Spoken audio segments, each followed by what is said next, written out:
Jim Bowie, Jim Bowie, he was a bold adventuring man. Jim Bowie, battled for right with a powerful hand. His blade was tempered and so was he. Indestructible steel was he. Jim Bowie, he was a fighter, a fearless and mighty adventuring man.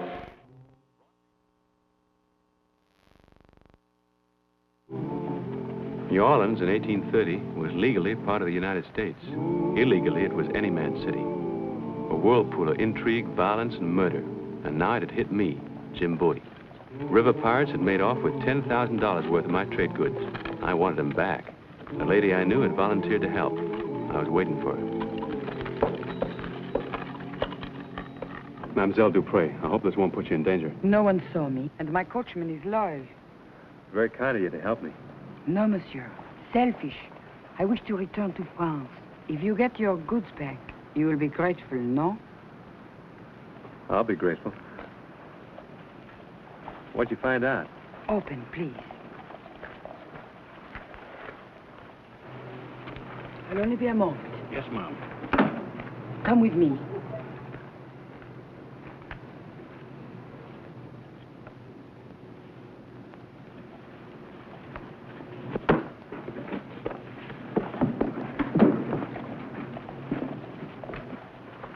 The man at the rear table. The one with the glasses? Yes, that is Simon Ogilvy. He dines here alone every night, late. He doesn't look much like a pirate. He is worse. A respectable lawyer for disrespectable men. Even advises them what to steal. You think he might lead me to the thieves? No, he would never lead you. You will have to find some way to gain his confidence. But it will have to be something clever. A man as well known as you.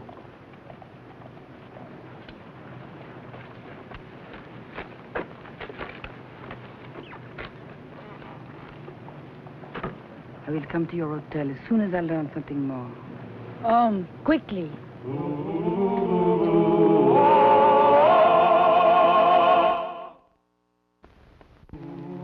I acted quickly on the facts Madeleine Dupré had given me. That Ogilvy dined every night at the Barrateria, that he was nearsighted, and that he hated Lafitte. Jim. Why, Cousin Homer. Well, Monsieur Bellarme, this is my cousin, Reverend Wilkins. I'll meet you inside. I'll be right there, John.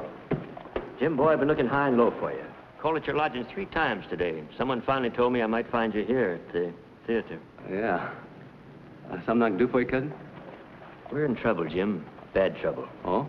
My boys, Matthew and Paul, have run away from home.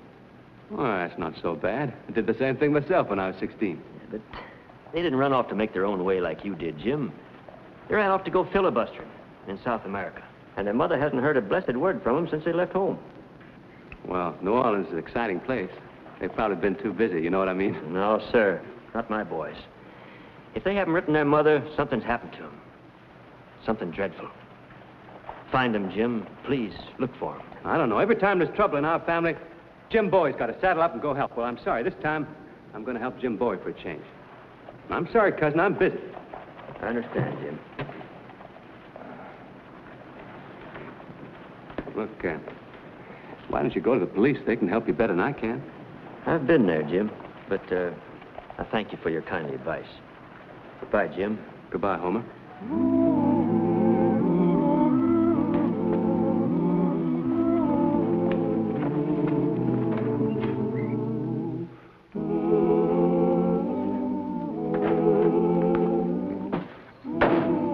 Waiter.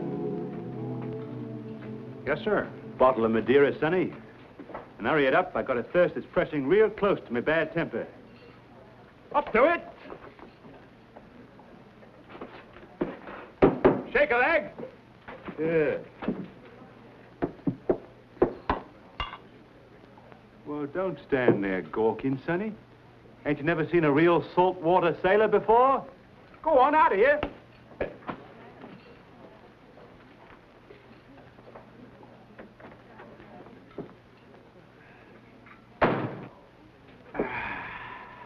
Captain Hawkins?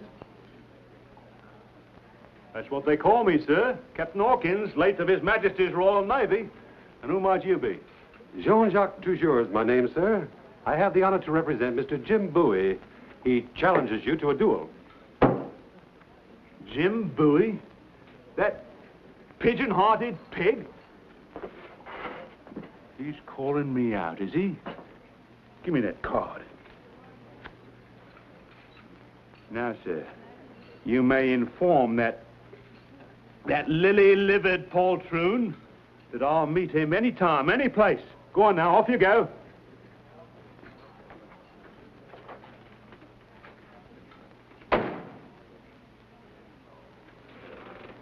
And who do you think you're staring at, Mighty? Well, I couldn't help overhearing, sir, and I want you to know that if you'd care to be seconded in this affair, I'd be proud to oblige.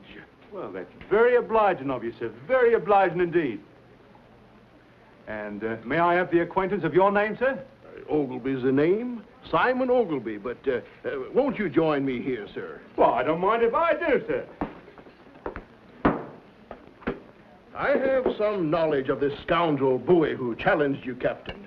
I should like you to know that I share your low esteem of him. Then let's drink to his ill health, sir, and his cowardly and trembling hand in tomorrow's engagement.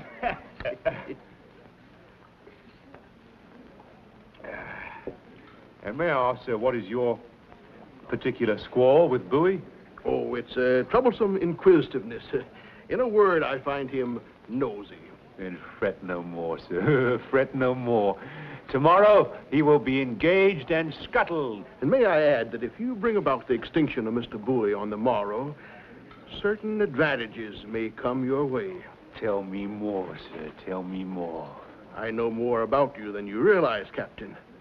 I've been following your activities in and around New Orleans for the last week or two. Oh, you have you, sir? And what did you find out about me? My, you are inquisitive, aren't you? It seems that both you and Mr. Bowie share that flaw in character, along with an interest in a certain Mademoiselle Dupree. Do you feel that it's hot in here, Captain? Yes, it is getting a little hot. Then I suggest you take off those ridiculous whiskers, Mr. Bowie. They must be unbearably itchy. Well, dog my cats. That was an amusing try, Bowie. When'd you catch on? I'm a devotee of the drama. I recognize the well-known actor Belle Arm. As a matter of fact, I've been waiting for you ever since Madeline pointed me out to you through the window last night. Has it occurred to you, Bowie, that in the back country from whence you come, your maneuvering might seem less clumsy? I kind of like New Orleans. I don't think I'll leave just yet. Don't let these silken gloves deceive you, Bowie. Let's get to the point, Ogilvy. Who's your employer? Oh, come, my good fellow. Let the curtain stay down. The show's over. It's time the players went home. Somewhere in this city, there's stolen property of mine, which I intend to recover. And how will you recover the fair Madeline? Madeline? She is beyond all conventional means of communication. Persist in this effort, and you may never see her again. There's a steamboat going north in precisely 1 hour. Be on it. And if I'm not? Then we shall take off the silken gloves. Why, look around you, man. This is not a stage. This is real.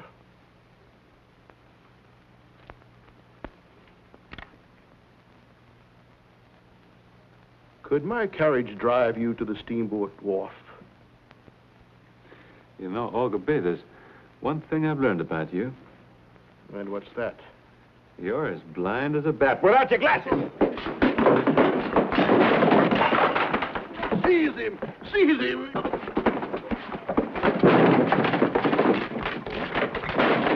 Howdy, took you a lesson in carving?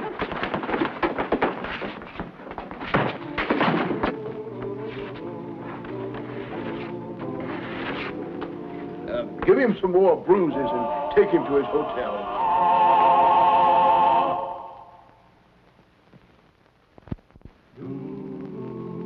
The 3 or 4 days following that merciless beating were a blur to me. A week later, I was able to sit up and take stock of my misfortunes, and also a little food. My talented friend Belle Arm was on hand to help me, and to help himself. My bill, Mr. Bowie. Itemized and toted up. Oh, thank you. To rental and ruination of pirate costume, complete with beard, mustache, and eye patch, $20. Use a 3-minute playlet entitled Invitation to the Duello, $15. Acting services of undersigned in said playlet and instruction in Cockney accent, $25. Total, $65. Are you sure you included everything? Well, there's no charge for the personal risk I incurred. You got out of there well before the roof caved in. Oh, I left precisely on cue. You certainly did. Well, hand me my pouch. It's on the dresser.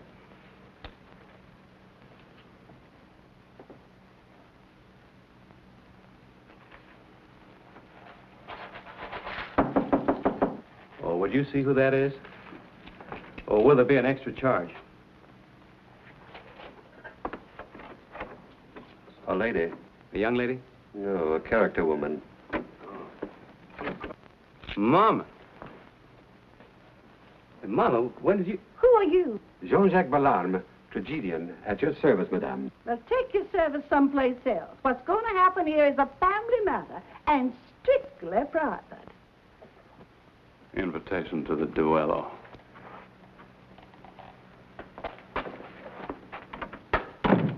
Well, Mama, don't I get a little hug, a little kiss, huh? The way you've been behaving, you're no son of mine, James. What's the matter? What have I done wrong now? Sit right down there. Huh? Sit right down, I'm telling you. Here. I want you to strike that out in your own hand, right there. That name over your brother Reason. And if you don't do it, I will. You mean you want my name struck out of the family Bible? I do. Use the pen. Well, I don't want it taken out. That's an awful thing to do. It's a jot more awful to turn down your kinfolks. Turning down your own family and cousin. You ought to be ashamed, Jim. That's what it is. Cousin Homer, huh? Yeah, and he came to you in a great need, and you turned your back on him. I sent him to the police. Do you think he'd tell his troubles to a stranger? That's what the police are for. Not where we come from. Where we come from, that's what kinfolk are for. But you wouldn't remember that, would you? Because you're too busy consorting up and down this wicked city with stage actors and faded ladies. And you think you're a son of mine. Oh, Mama. Don't have to get upset. Well, can't you see how Cousin Sarah feels about their missing boy? Well, can't you see how I feel about my missing goods? Oh, never mind about your goods. There's a law of God and there's a law of kinship, and you can't turn your back to either of them. Oh, Mama, stop it. No sermons, please. I can't turn my back on $10,000 either. The Lord moves in a mysterious way, and as long as you're right, Jim, he'll reward you. All right, Mama. I'll look for him. I'll start right in. Well, that's better. Mama knew even less than Cousin Homer about where the missing boys might have gone, and Cousin Homer knew nothing. My best possible source of information was Maurice Toulouse, the journalist. All I know is that boys of 16 to 20 arrive by the dozen, filled with hopes of glory and gold in the Army of Liberation. And just why do they aim to liberate? Who knows? Any one of the troubled countries to the south. And do these filibustering outfits ever actually leave the city? I doubt it. But then everything they do is highly secret. Wait. I remember talking with someone. He was grieving the loss of a son to some vague cause. Let's see now. Some shopkeeper. Yes, the apothecary. Charpentier in Canal Street. Fight and die on foreign soil? Bah! My son's body was found in the bayou, upriver, not 5 miles from here. Just turned 17 he was. Too young to die. An accident, the lieutenant said, on training maneuvers. Lieutenant? What lieutenant? Maduro, the officer of conscription. A Spaniard, formerly a pirate, they tell me. You know where I can find him? Yes, at the Au Col Bleu on the waterfront. I wouldn't go there if I were you, though. Au Col Bleu on the waterfront. Hurry.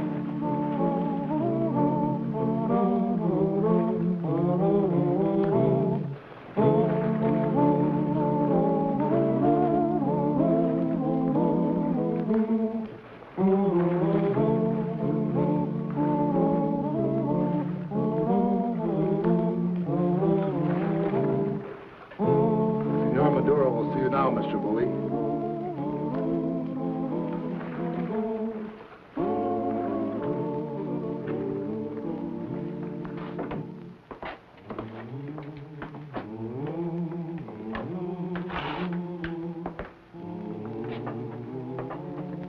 Here's your man, Capitan. Well, Jouvin. And Mr. Ogilvy. Quite a family reunion. You will be more comfortable without your weapon, monsieur.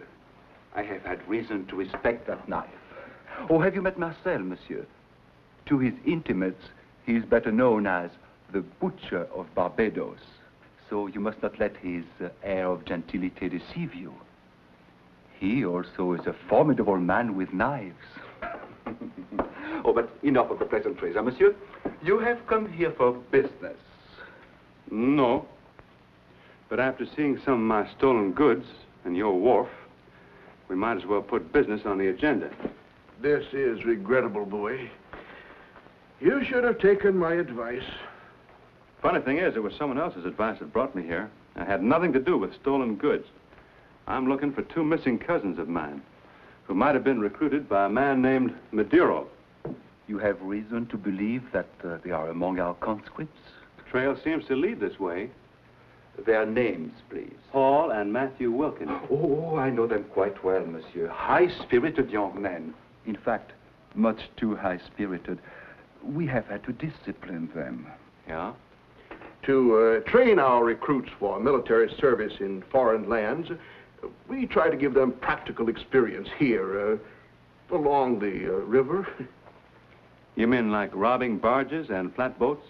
Collecting supplies for our compatriots to the south. Unfortunately, some of them object. Your cousins have been very stubborn, very persistent in hanging on to such awkward virtues as honesty, morality. I can imagine they would be quite stubborn that way, being sons of a preacher. Can I see them? Marcel, take Monsieur Bowie to the disciplinary barracks. Oui, Monsieur Captain. A most pleasant visit with your cousins, monsieur. Thanks, General.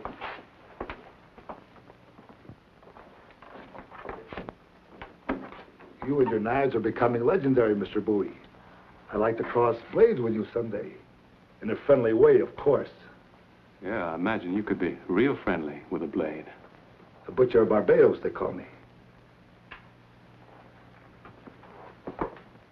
This way.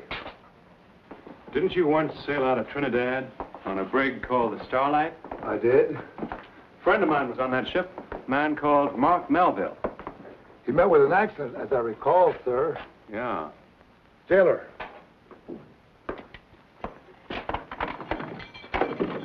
You'll find your cousins in there. Hey! You stupid American clod. Cousin Jim! What are you doing here? Looking for you two. And now that I found you, you don't look so good. Don't feel so good either. Look at our backs, Cousin Jim. They've been whipping us Whoa. like mules. Well, it's no more than you deserve. Running away from your mother, not even writing to her. We couldn't, Cousin Jim. They wouldn't let us. Well, what's this all about? Have you found out anything? They had us collecting goods from the docks. Supplies for the patriots in Venezuela. Then we saw your name on some of it, and we knew better. Oh. What are you grinning about? Oh, well, just something Mama said. The Lord works in a mysterious way, his wonders to perform. And it looks like we're going to have to perform a little wonder ourselves. Any ideas how we're going to get out of here? We've been preparing while we've been waiting. Look. Well, now, look at this. We made a piece of old iron hinge. We all took turns scraping it on the stone sill. Finally got an edge on it. You sure did. Can you use it? I can try. They ever feed you boys? Twice a day they push in some hog slop. She's walking again. Who is? Miss Dupre. Miss Dupre? Yeah, she's a prisoner like we are. She is she?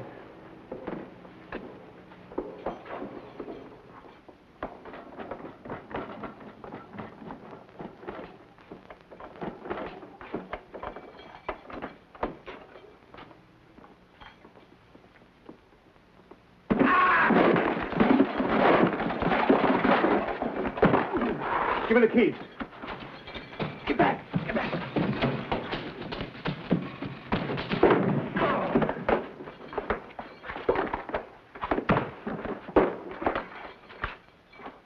Which way is the stairs? That way. Watch yourselves.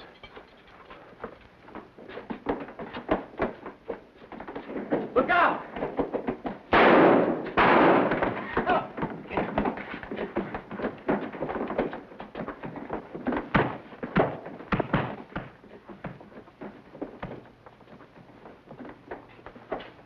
Mademoiselle Dupré, Monsieur Bowie. I heard you were up here. Joubin, the beast. He found out I was trying to help you. I think he intends to kill me. Well, tell me about it later. Let's get out of here. Before you leave, Mr. Bowie, I should like the pleasure of engagement. Knife to knife. It is your own blade, monsieur. I dislike taking unfair advantage. Stand back, mademoiselle.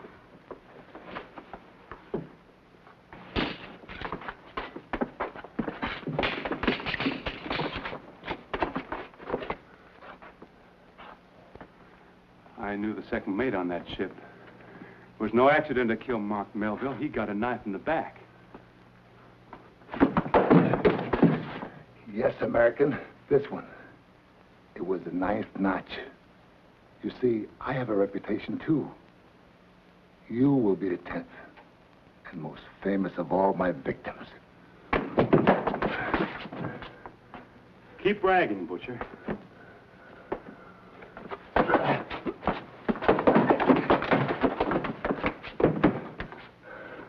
I don't like to take unfair advantage either.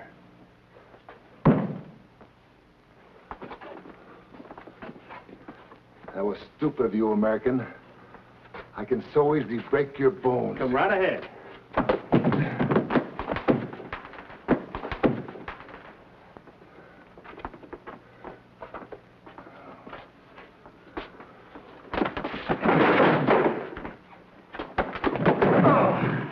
Get your things. Wait a minute. I promised you I'd be grateful. You said your heart's desire is to return to France, isn't it? It was.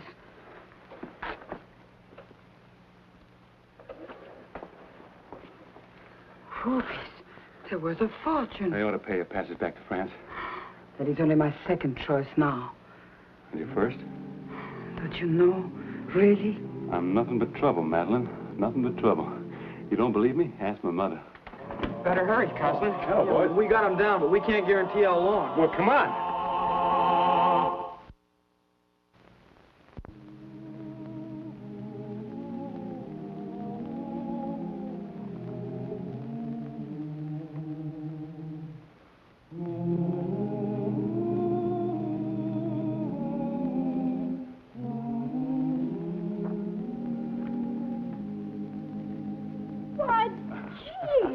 Hello, Mama.